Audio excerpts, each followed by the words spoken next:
Anand view ஆதரவாளர்களுக்கு வணக்கம்.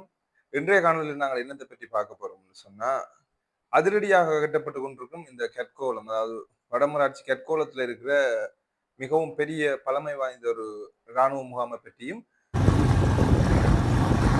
அதோட இன்றைய தினம் பிறந்த நாளை கொண்டாடுற எங்களுடைய ஜனாதிபதி அனுரகுமார திசாநாயக் அவர்களுடைய பிறந்த தின வாழ்த்துக்களையும் தெரிவித்துக் கொண்டு, நீத்தவர்களை நினைவு கூறலாம் என்று சொல்லி அனுர அரசாங்கத்தின் அதிரடி அறிவிப்பும் தமிழ் மக்களை பெரிதும் சந்தோஷத்துக்கு உள்ளாக்கிக்கணும். இது சம்பந்தமா தான் நாங்கள் இன்றைய காணொலியில விளக்கமா பார்க்க போறோம். அதுக்கு முன்னுக்கு அனந்த் வியூக்கு புதுசா நீங்கள் யாராவது வந்திருந்தா அனந்த் வியூவை ஒரு சப்ஸ்கிரைப் பண்ணிட்டு பக்கத்துல இருக்கிற பெல் ஐக்கனை விருப்பமண்டா தட்டிட்டு அப்படியே வீடியோக்குள்ள வாங்க போவோம். அதிரடியா ஜனாதிபதி அனுரகுமார திசாநாயக்கவினுடைய உத்தரவின் பேர்ல எப்பன்னு சொல்லி பாத்தீங்கன்னா, அனுரகுமார திசாநாயக் அவர்கள் மக்களுடைய ஆணையை பெற்று வரலாற்று சாதனையோட ஜனாதிபதி ஆகியிருந்தவர். அதன் பின்பு பல மாற்றங்கள் இடம்பெற்றுக் கொண்டிருந்தது. அதிரடியை நீங்க பார்த்திருப்பீங்க.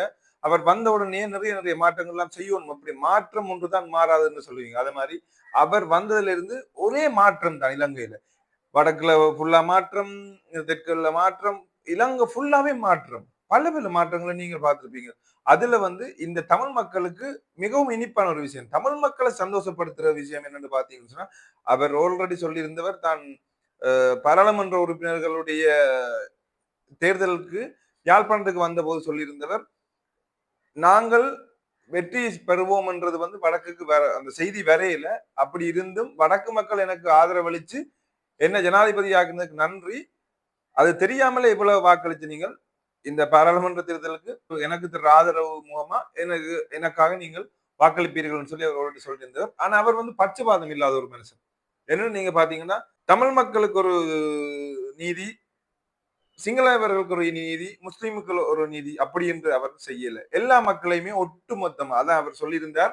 ஜனாதிபதி பாராளுமன்ற உரையிலேயே சொல்லியிருந்தவர், என்னுடைய அரசாங்கத்துல, எங்களுடைய அரசாங்கத்துல இனவாதத்துக்கு இடம் இல்லை, இனவாதம் முற்றாக அழிக்கப்படும், இனவாதம் வேரோட புடுங்கி போடப்படும் சொல்லியிருந்தவர். ஆனா நிறைய நிறைய பேர் அந்த இனவாதத்தை கொண்டு இந்த அரசியலை கவுக்கிறதுக்கும் இந்த நாட்டுக்குள்ள ஒரு குழப்பத்தை நிலையை உருவாக்குறதுக்கும் முயற்சித்து கொண்டிருக்கிறார்கள். இருந்தாலும் அந்த முயற்சி எல்லாம் தோற்கடிக்கப்படும் என்று சொல்லி ஜனாதிபதி சொல்லியிருந்தவர். அந்த வகையில இன்றைய தினம், இன்றைய தினம் சொல்லலாது, இப்ப ஒரு 3-4 நாட்களுக்கு முன்னுக்கு பாரிய வெற்றியை பாராளுமன்ற தேர்தலையும் 159 ஆசனங்களை பெற்று பாரிய ஒரு அளவுல வெற்றி ஈட்டிய இந்த தேசிய மக்கள் படையினருடைய அரசாங்கம் ஆரம்பிச்ச உடனே சட்டபூர்வமா, அதாவது உத்தியோகபூர்வமா வரையில அதுக்கு முன்னுக்கே தங்களுக்கு தான் நாடு, தங்களுடைய ஆட்சிக்கு நாடு வந்துட்டுது அப்படி என்று சொன்னது தொனிப்பொருள். அதுக்கு பிறகு சடசிரண்டு எல்லா இடமும் பாரிய மாற்றம் இடம்பெற்றது. அதாவது அமைச்சுக்களோ பிரதி அமைச்சுக்களோ பொறுப்பேற்க முன்னுக்கு எல்லாம் அப்படி எல்லாம் நாடு ஃபுல்லா எல்லா இடத்துலயுமே அப்படியே மாறி மாறி மாறி மாறி. அதோட பாத்தீங்கன்னா, எங்களுடைய மக்களை சந்தோஷப்படுத்துறது மூலமா இறந்தவர்களை நினைவு கூறலாம். அதாவது இறந்தவர்களை நினைவு கூறுறதுக்கு எந்த தடையும் இல்லைன்னு சொல்லி எங்களுடைய கடத்தொழில் அமைச்சர் அறிவிச்சிருக்கார் தமிழ் மக்களுக்கு. உண்மையில தமிழ் மக்கள் என்று நான் சொல்ல வரையில மக்கள், மக்களுக்காக மக்களால் அனுப்பப்படுறவர்கள் மக்கள் பிரதிநிதிகள். ஆகவே அந்த மக்களுடைய இடத்தில் இருக்கிற பிரச்சனை அறிந்து ஆராய்ந்து ஜனாதிபதியிடமோ இல்ல அரசாங்கத்திடமோ கொண்டு போய் அவர்களுக்குரிய ஒரு முடிவு எடுத்து கொடுக்குறதான் இந்த பாராளுமன்ற உறுப்பினர்கள். அவர் பாராளுமன்ற உறுப்பினர் என்றாலே சத்தம் போடுறது, சண்டை பிடிக்கிறதுன்னு சொன்னா அதுக்காண்டி அடிபடுறது எங்களை மாதிரி இல்லாம அந்த பாராளுமன்றத்துல போய் தமிழ் மக்களோ சிங்கள மக்களோ முஸ்லிம் மக்களோ யார் அவர்கள் அனுப்பினார்களோ அந்த மக்களுக்காக விவாதம் படுறது, விவாதத்தை வச்சு முன் வச்சு இந்த மக்களுக்கு இன்ன பிரச்சனை இருக்கு, இந்த மக்களுக்கு இன்ன பிரச்சனை இருக்கு, இந்த இடத்துல இப்படி ஒரு செய்யணும் இப்படி. அதே மாதிரி எங்களுடைய கடத்தொழில் அமைச்சர் தமிழ் மக்களுக்கு சொல்லியிருக்கார், தமிழ் மக்களுக்கு சொல்லியிருக்கார், நினைவு கூறலாம். என்ன பிரச்சனை, இறந்தவர்கள் நினைவு கூறுவதற்கு எங்களுடைய அரசாங்கத்துல எந்த தடையும் இல்லை. இதுக்கு முன்னுக்கு பாத்தீங்கன்னா எவ்வளவோ தடைகள் நீங்க பார்த்திருப்பீங்க. இந்த சிஐடியினர், அதாவது இராணுவத்தினுடைய சிஐடியினராக இருக்கலாம், போலீசாருடைய சிஐடியினராக இருக்கலாம், அதாவது நேவியினுடைய சிஐடியினராக இருக்கலாம், பல பல இறுக்கங்களுக்குள்ள மத்தியிலான மக்கள் அந்த இறந்தவர்களை நினைவு கூர்ந்து கொண்டிருந்தார்கள். இந்த வருஷம் அப்படி இல்லை. பார்க்க உண்மையுமே மகிழ்ச்சியா இருக்குது. அதாவது தமிழர் தேசம் அப்படி ஒரு பழைய காலத்துல இருந்த மாதிரி அப்படி ஒரு எழுச்சி கண்டிருக்குது. சோ இறந்தவர்கள் நினைவு கூறுறதுக்கு இந்த அரசாங்கம் எந்த தடையுமே கொடுக்கல. அதாவது அனுமதி வழங்கி இருக்குது பட்டத்துல.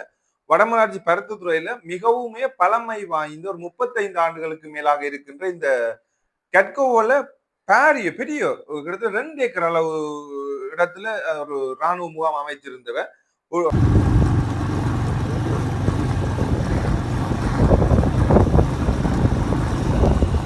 கிட்டத்தட்ட அந்த ராணுவ முகாம்ல இருந்து 100 மீட்டர் அளவு 150 மீட்டர் தூரத்துல கடற்கரை இருந்தது. அந்த ராணுவ முகாம் பக்கத்துல ஒரு ராணுவ கேண்டீனும் இருந்தது.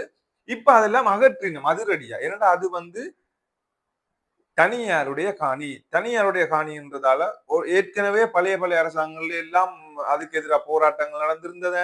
எங்களுடைய தமிழ் முன்னாள் பாராளுமன்ற உறுப்பினர் சிவாஜிலிங்கம் அவரெல்லாம் வந்து முன்னுக்கு இருந்தால் ஆர்ப்பாட்டம் எல்லாம் செய்திருக்கணும் அந்த காணியை விடுவிக்க சொல்லி. அப்படி இருந்தும் விடையில முதல்வர் நல்லாட்சி அரசாங்க காலத்துல கொஞ்ச நாள் விட்டுட்டு போயிருந்தவ. அதுக்கு பிறகு திருப்பியும் வந்து அதே இடத்துல பெரிய அளவுல முதல் விட்டுட்டு போய் இருந்ததை விட அதுக்கு பிறகு வந்து பிடிச்ச இடம் பெரிய அளவுல ஆர்மி கேம்ப போட்டு அவ்வளவு விஸ்தரித்து இருந்தவ. உண்மையில அந்த ஊர் மக்களும் சொல்லியிருந்தவ அந்த இருக்கிற நேரத்துல முதல் ஒரு பயம் இருந்தது, பிரச்சனை இருந்தது. இந்த கடற்கரையால போத வஸ்துகள் வார பிரச்சனைகள் இருந்தது. மற்ற மண் கொள்ளையர்கள் அதனால பிரச்சனை இருந்தது. இப்ப வந்து எங்களுடைய ஜனாதிபதி அன்றகுமார் திசாநாயக்கனுடைய ஆட்சியில் என்ன பயம் என்ன இருக்கு? நாங்களே நேரடியா முறையிடலாம். சட்டம் நேரடியா செயற்படுது. அதனால தங்களுக்கு எந்தவித பயம் இல்லைன்னு சொல்லியிருந்தவர். அந்த காணொலியை நான் உங்களுக்கு இதுல தாரன் பாருங்கோ.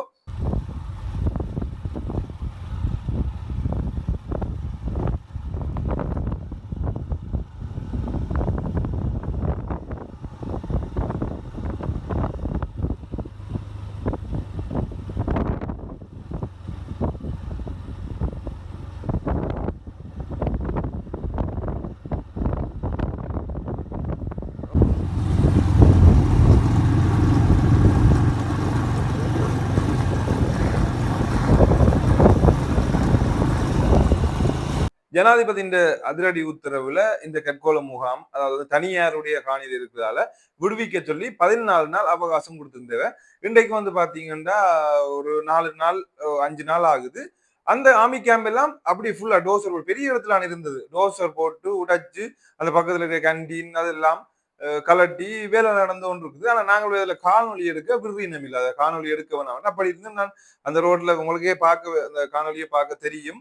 ஏதோ கள்ளத்தனமா எடுத்திருக்காங்கன்னு சொல்லி மக்கள் நீங்கள் பார்க்கணும் இல்லை அதுக்காண்டி நாங்கள் எடுத்திருக்கோம் பாருங்க. அதோட வந்து இன்றைய தினம் பிறந்த நாளை கொண்டாடுற எங்களுடைய இலங்கை நாட்டினுடைய அதிமேதகு ஜனாதிபதி அனுரகுமார திசாநாயக்க அவர்களுக்கு அனந்த் வியூ சார்பாக இனிய பிறந்த நாள் வாழ்த்துக்களை தெரிவித்துக் கொள்றோம். அதோட வந்து இந்த மக்கள் இறந்தவர்களை நினைவு கூறலாம் என்று சொல்லி அனுமதியை வழங்கியிருந்த இந்த அரசாங்கம் மற்றும் எங்களுடைய கடத்தொழில் அமைச்சர் அவர்களுக்கு நன்றியை தெரிவித்துக் கொள்றோம்.